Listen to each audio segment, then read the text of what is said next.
안녕하세요.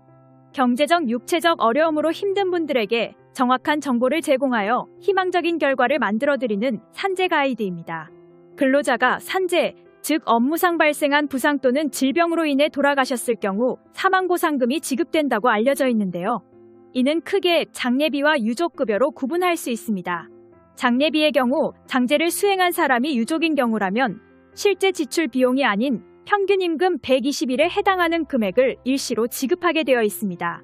만일 근로자의 일일 평균 임금이 15만 원이었을 경우 산출식은 15만 원 곱하기 120일이 되고 총 1,800만 원을 지급받을 수 있습니다.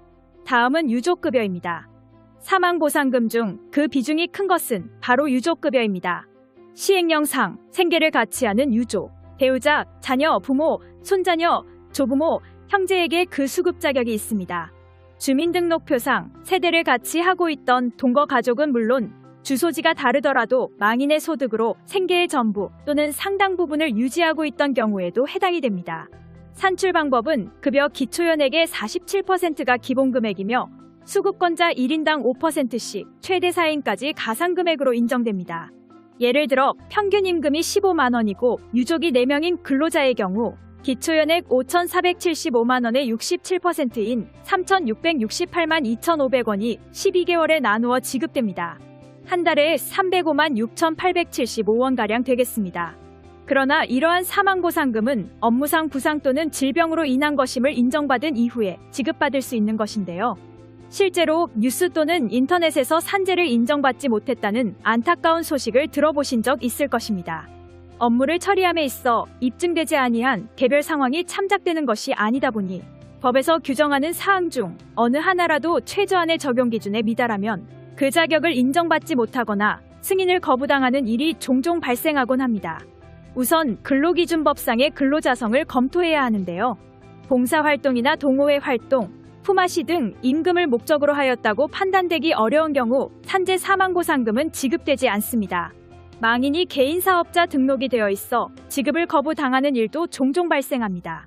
이럴 경우 업무상의 재해뿐만 아니라 사업자를 가지고 있었을 뿐 실질적으로는 근로자의 지위에 해당하는 점을 추가적으로 입증해야 하는 과정이 필요합니다. 사고성 부상으로 인한 산재의 경우 쟁점이 되는 내용은 사고 발생의 경위 및 그에 따른 업무 수행성입니다. 즉, 사고가 발생한 시점이나 수행하던 업무의 사실관계를 따지는 것이 우선시되는데요. 방문하였던 병원 기록, 구급활동 증명서, CCTV, 동료의 진술 등이 신빙성 있고 일관성이 있을 경우 재해 인정에 한 걸음 가까이 다가갈 수 있을 것입니다.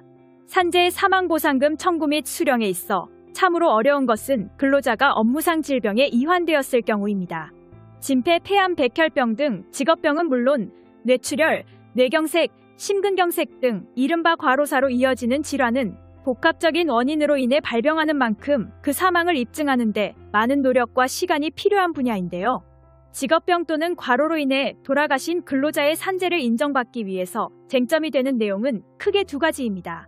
첫째, 업무상 유해 요인과 직업력이 법적으로 인정받을 수 있는 범위에 해당하는지 확인이 필요합니다. 관련 법에서는 각 질병마다 일정한 인정 기준을 마련하고 있는데요. 특정 직종이나 직업군에서 근로한 기간 및 실질적인 업무 내용과 비중 등을 면밀히 살펴 법과 공단에서 제시하는 기준에 부합하는지를 살펴야 합니다. 둘째, 해당 질병이 사망의 직접적인 원인이 되었음을 입증해야 합니다. 어떠한 질환으로 인해 지속적으로 치료를 했거나 기존의 요양 및 휴업에 대한 재해를 인정받았다 할지라도 근로자의 영면은 별개의 사안으로 취급되어 별도의 심사 과정을 거쳐야 하는데요. 공단에서는 망인의 평소 건강 상태와 의료 기록 등 다양한 요인들을 자문회 및 관련 기관, 산하 기관 의뢰를 통해 교차 검증하여 사망에 이를 수 있는 타 원인이 있다고 판단될 경우 부지급 처분을 내리게 됩니다. 일반인의 입장에서는 사망진단서, 시체검안서상의 직접 사인만을 보고 당연히 재해로 인정받을 수 있으리라 생각하는 경우가 많은데 여기에 법적 의학적인 해석이 개입이 되면서 예기치 못하게 부지급 처분이 되어버리는 것이지요. 청구 과정에서 고려할 점은 참으로 다양합니다. 당사자의 근로자성부터 직업력, 유해 요인, 그리고 법적인 인정기준 및 의학적인 타당성까지 두루 검토한 이후에 청구를 진행해야 하는데요. 사망보상금 신청을 준비하는 중이라면 전문가의 상담을 통해 현실적인 승인의 가능성을 가늠해 보시기 바랍니다. 산재 가이드는 법률적으로 문제가 될 수 있는 부분에 관해 상세히 설명을 드리고 해결책을 제시하는 길잡이를 해드립니다. 항상 노력하는 자세로 의뢰인의 이익을 최우선하는 모습을 보여드리겠습니다. 그 밖에 더 많은 정보는 네이버 산재 가이드 카페로 오시면 확인하실 수 있습니다. 내용이 마음에 드셨다면 구독과 좋아요, 알림 설정 부탁드립니다. 더 좋은 내용으로 찾아오겠습니다.